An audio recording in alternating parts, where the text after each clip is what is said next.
So you brought me here today to speak on a topic that I have a contrary opinion to yours, and it hurts your little feelings, doesn't it? It does. It offends me, and it's something that gaming and industry, like the whole gaming industry, needs to change right now. People like everybody about it. So the price of video games have been a big topic. We've talked about it before. I know you and I have had a conversation, and we've been butting heads for weeks now. It's cool, yeah. And this is the time where we're going to decide who's right and who's wrong. Okay. So you've played a lot of video games, right? You play a lot of PC mainly. You just kind of moved over to consoles.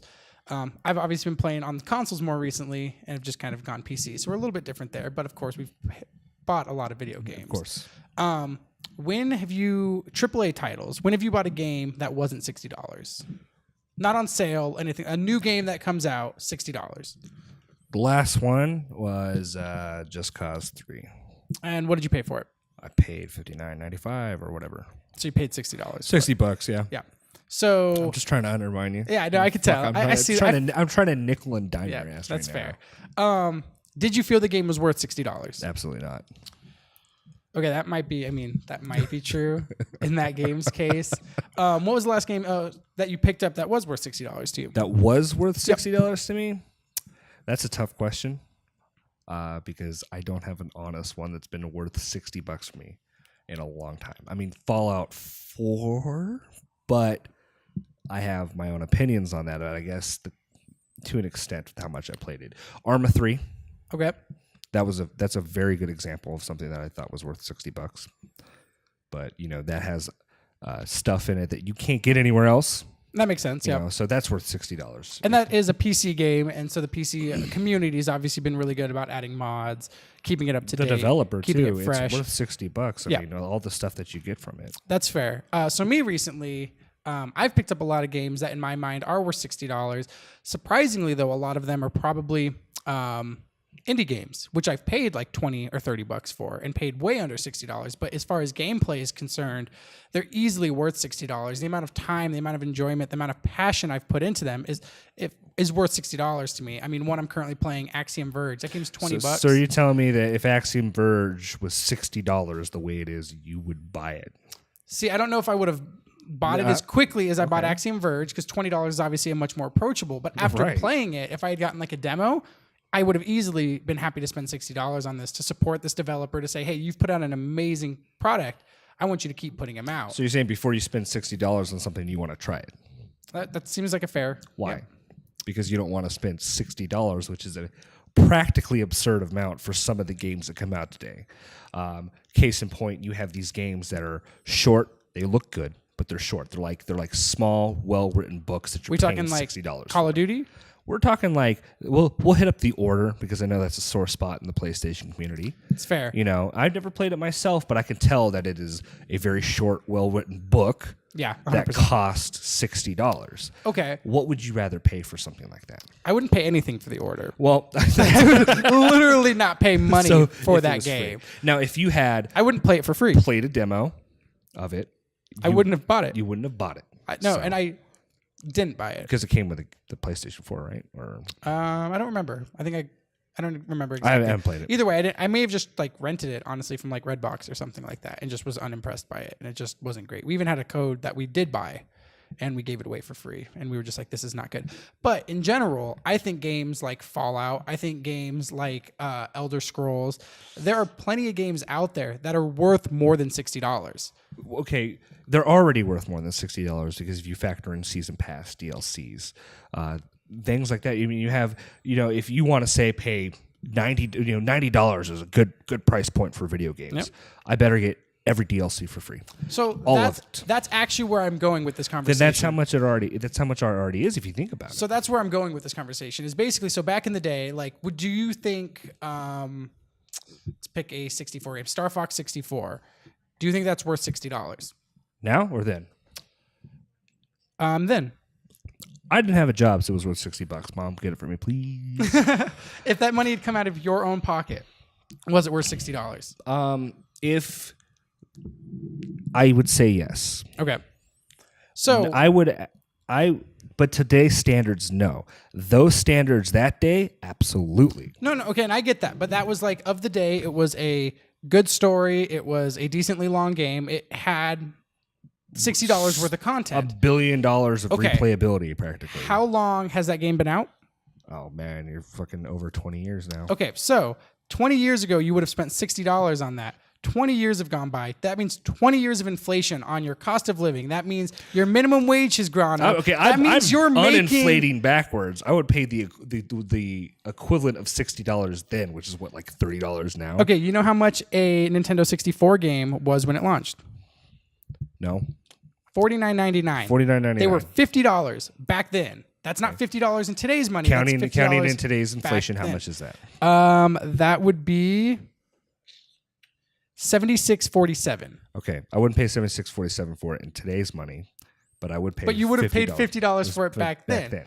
How can you make that statement that it was worth $50 back then, which means based off the same amount of money you'd be making, it would be worth $76 today, but you wouldn't pay that? Because honestly, and if we're going nostalgia, gaming was much more simpler back then. Okay, but like, would you pay $76 for an equivalent? So if you had a modern day equivalent, yep. $76.99, like Arma 3, something like that. Would you have paid $76 for Arma 3? I practically did because of the DLCs. So it sounds like you might be on my side in this conversation. Games should cost more than $60. I see the point that you're making, and I understand where you're coming from, but would I pay $76 in a theoretical world where I had $76? But we're talking about nowadays, okay? Yep. Shelling out $60 as an adult. Yep. Okay? How the fuck did my mom put up with me when I was a kid? I think the same thing a lot, actually. I'm like, wow, that's a lot of money. If I'm gonna buy, the adult gamer, and I'm going to spend $60 on a game, I better be getting something fucking worth gold. So here's a great example, though, of something that everyone thinks is worth gold, but I'm going to trash on a little bit. Fallout 4. Okay? That game was not worth $60. You don't think so? No, because first off, you get this open world. Same thing we've seen in all the Elder Scrolls. That's cool. They're just kind of getting into this trope of the open world. It's fun. It's exciting. You have all this cool, content in it and stuff like that, but it seems like there's going to be so much building blocks off of this game. It's almost like they didn't release the kind of game that they wanted to release, and now we have to pay more and more and more and more for all these different things. Like the automaton, it was like $10 or $4 or $5. I don't know how much that is. Little things like that. The homestead was $5. Okay, but based off my calculations, what we just went off of the NES. A $50 game back then would cost $76 today. So if you had just paid that $76 initially, they could have thrown that additional content in and not charged you. But they wouldn't do that, though. Of course they wouldn't do that. How can you say that, though? Because right now they're paying $60. $60 is a easy price point for people to come in. We have first off, we have so many games that have DLC. Correct, DLC has just been this thing that's just muddying down the market. They are nickeling and diming us every single way they possibly can when it comes to games. Free-to-play games, they're not free-to-play. Oh, 100%. So you have this market that's just flooded with all this money-grabbing stuff, okay? They want more and more and more out of us, and you want them to increase sales of the base games on the hopes that they would honestly push out these DLCs for free. But that won't happen because if you look at the state of gaming, it's a multi-billion dollars. If they increase the price of games, they're going to produce the same quality of game and probably still charge us for season passes, DLCs, maybe at a discounted rate. But you can't say that, though, because the way I look at it is back in the past, you paid $50, which once again is the equivalent to $76 nowadays. So we're just going to go back. So 10 years ago, somebody paid $76 for a game equivalent, and they didn't have any other. If they loved the game, guess what? That was all you got for that $76. Good. That's it. You had no other way to expand. You could go back and replay it. But back then, you had Blockbuster. Back then, you could rent every one of these fucking Now they have Redbox. Redbox doesn't have all these games, PC games. You can't rent PC games on Redbox. When you go on Steam, you get 2 videos, maybe 3 at most, a whole bunch of screenshots, and then you can go on YouTube and like, well, I have fun playing this game. And you won't know until you shell out $40, $50, $60, realize this game is absolute shit, and hope for a refund. It's just going to be like anything, though. There's going to be a risk and reward. So you're going to put that money down sometimes. There shouldn't have to be risk with this buying, though. But that's how it is. It's video games. That's how it is with everything you buy, though. When you go see a movie, you risk paying that money to go see the movie and not enjoying it. That's the risk you took when you went to buy a movie. But a movie is a lot. It's $18, not even $18 a risk. It's like $9 of risk. Okay, for 2 hours of enjoyment. So based off that, if you get 8 hours... So based off of that, why would I pay $60 for like the order? Well, okay, so once again, it's not always going to be the equivalent. But look at these indie. But that means if you got 12 games. hours of enjoyment out of a game... I just picked up an indie game called Orbit. Okay. It had a really nice story to it. It had some fun gameplay. You're hunting down Earth. Very beautiful game. Great music. Has a nice soundtrack. What did it cost you? It cost $15. Did you get 2 hours of enjoyment? Nope. I beat it in 90 minutes. So you picked a really bad one because the last indie game that I beat was Shovel Knight. I paid $20. You're talking about these amazing titles. They're but you have phenomenal. to look at you're talking about you're making all your points with these amazing titles. Yes. They're a small percentage of the gaming market, and gaming is one of the most subjective markets because what I like is different what you like. 100%. I'm willing to shell out $90 for a mod in a flight simulator. Okay, which is absurd.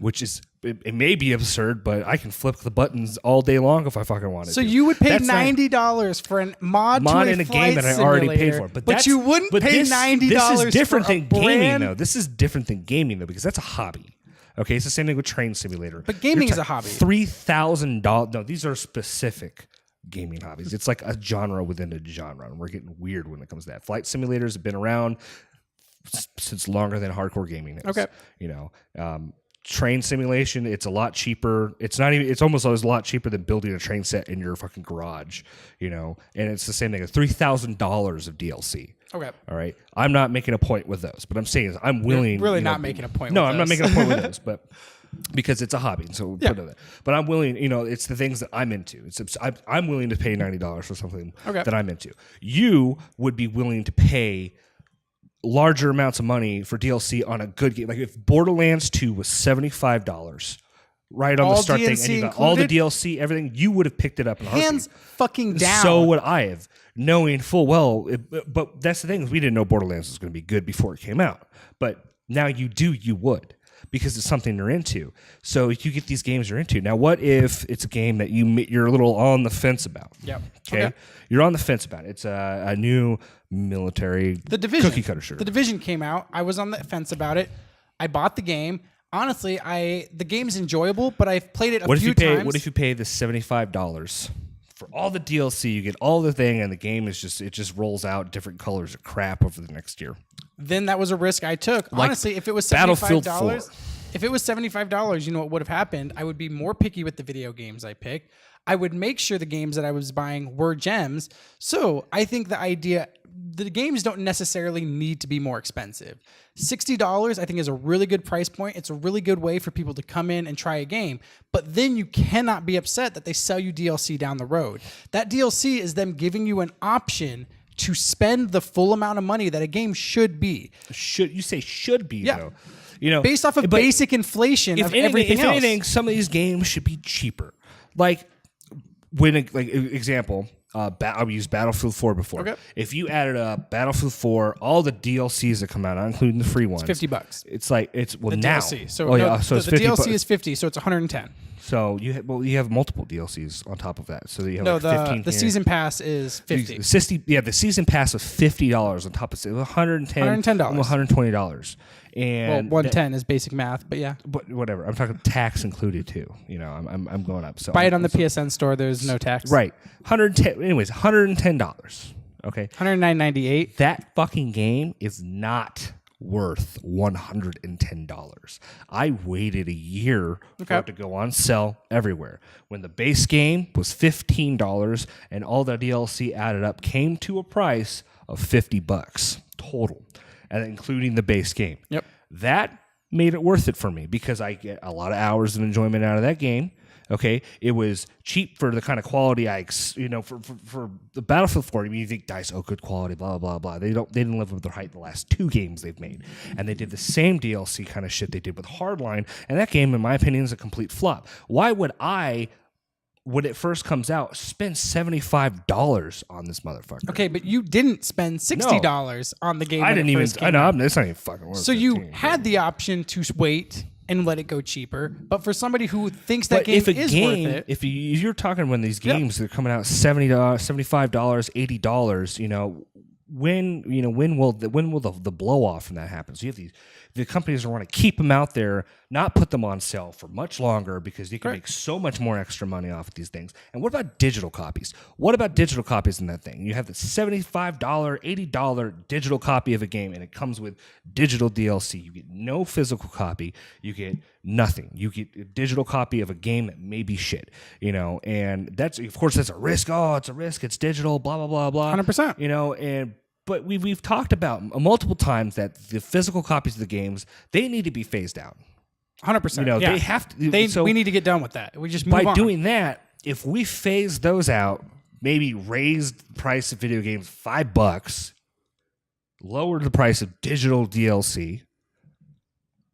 What about that? Is that a good segue? Is that a good middle $65 instead of $15, $25 VLC? Once again, my whole argument here is not that the price of video games doesn't necessarily need to go up. I think $60, like I said, is a great way for... You're arguing that these games are worth more. Okay, so if you factor in every hour that somebody's put into this game, the art direction, the storyboarding, all of that stuff... It's pennies, I know, but... You're paying, like I said, okay, so you said you were okay with paying $10 for a 2-hour movie, correct? It depends on the movie, but yeah. Okay. If it's a movie I want to see, like the next Star Wars. Okay, so that would mean that $60 would be 12 hours of enjoyment, right? Based off of that $10 for 2 hours, right? So in my brain, looking at it like that, if I can get 12 hours of enjoyment out of a game, I have made $60. I have broken even. I better get 60 fucking hours out of it. So you want 60 hours of enjoyment for $1? I think $1 an hour is fair. That is outlandish. You bring up the movie thing, but the movies they have a history. There's a lot more moving parts inside of what goes on behind the scenes of a movie. Bullshit. But in a video game, you have motherfuckers just you have advertisers, you have the developers, you have the but the fucking movie I think is more of an art direction to it. There's a lot more that goes on into the mind of a fucking movie to make this fucking giant idea into 12 hours. With a video game is you can straight up build to your heart's fucking content until you say, okay, maybe we should stop now, finish the game, tie it off with a bow, and send it out. You make these big games. I have more interactive into a game. Okay, I can spend 60 hours in a video game. I can't spend 60 hours watching the same fucking movie over and over and over again. So the game is giving you more value of enjoyment. Maybe.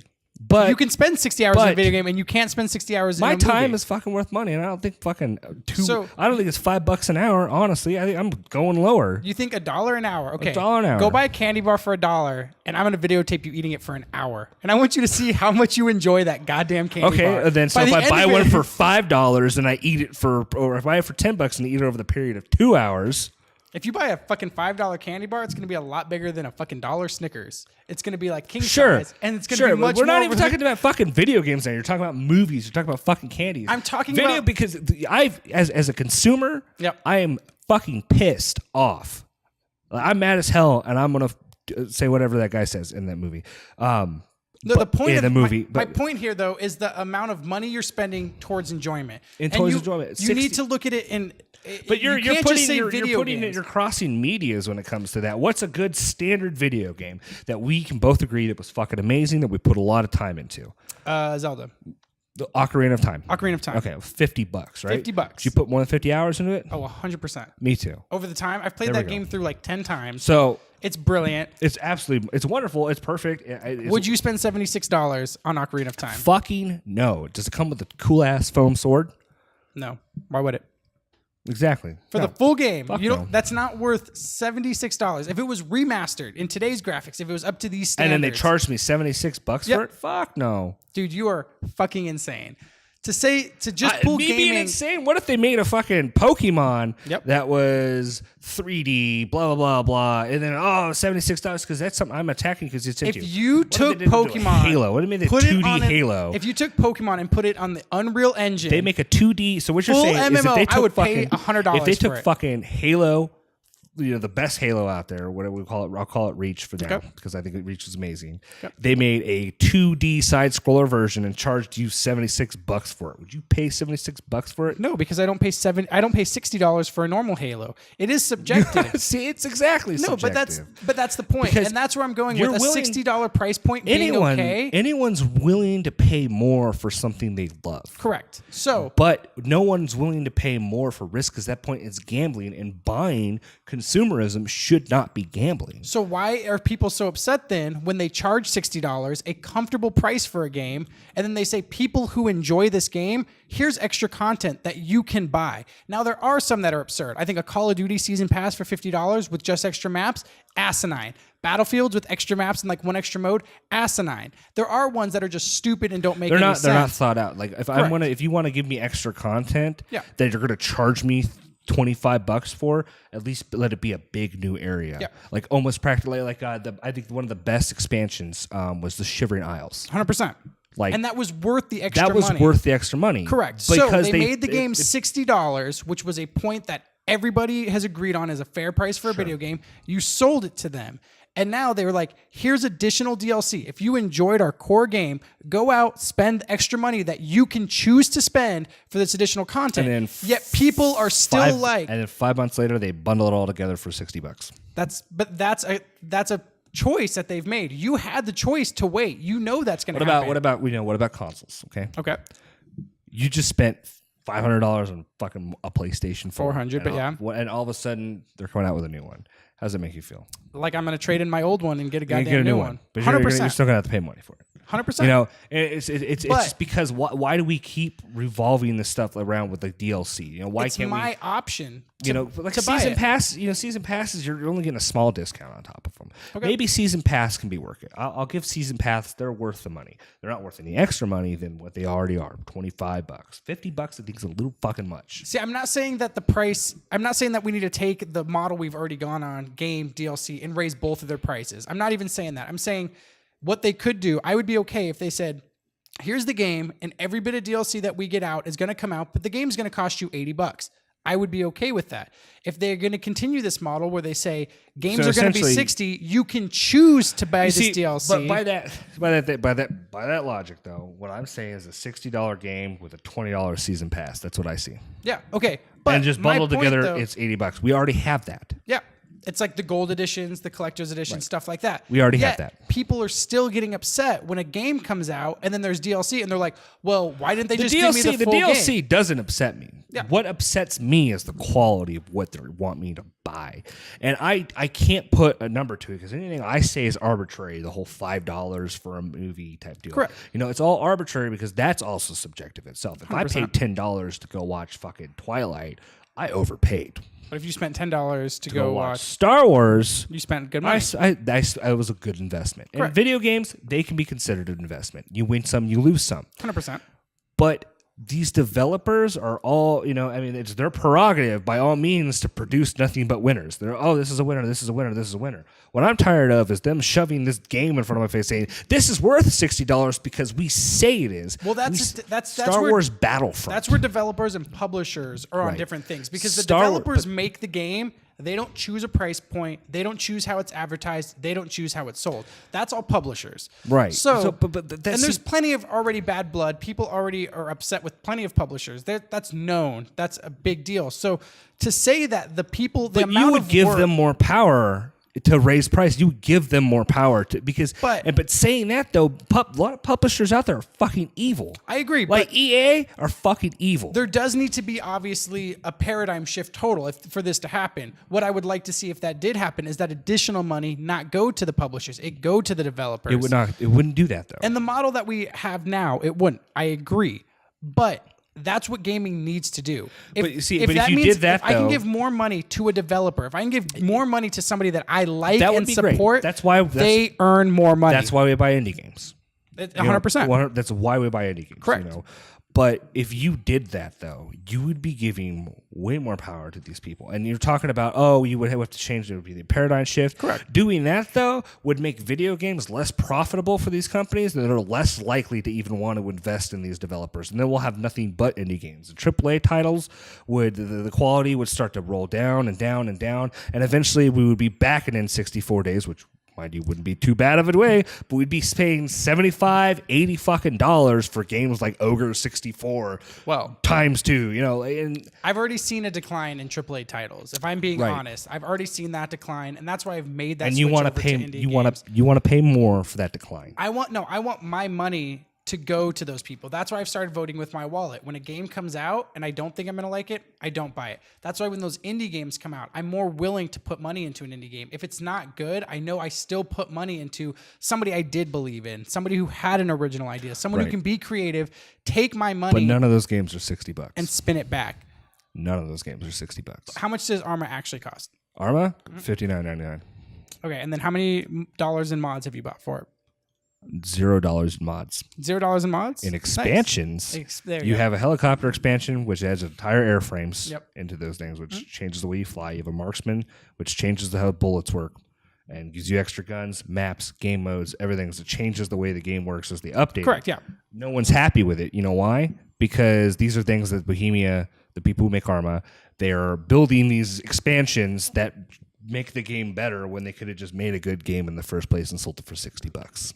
But it would have taken more money out of that person's pocket. Do you know why I bought the DLC? Why is that? It was the only way I could continue playing with my clan at the time.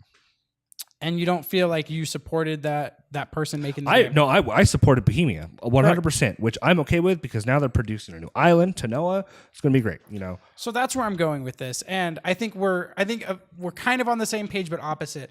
I think I would like more of my money to go to developers. I'd like more of my money to go to the creative process behind this. I would like to support more of what I love, and if that means buying the DLCs for the things I love, if that means paying more money for a base game and getting all the DLC, I will do that for the things I support because I want them to grow.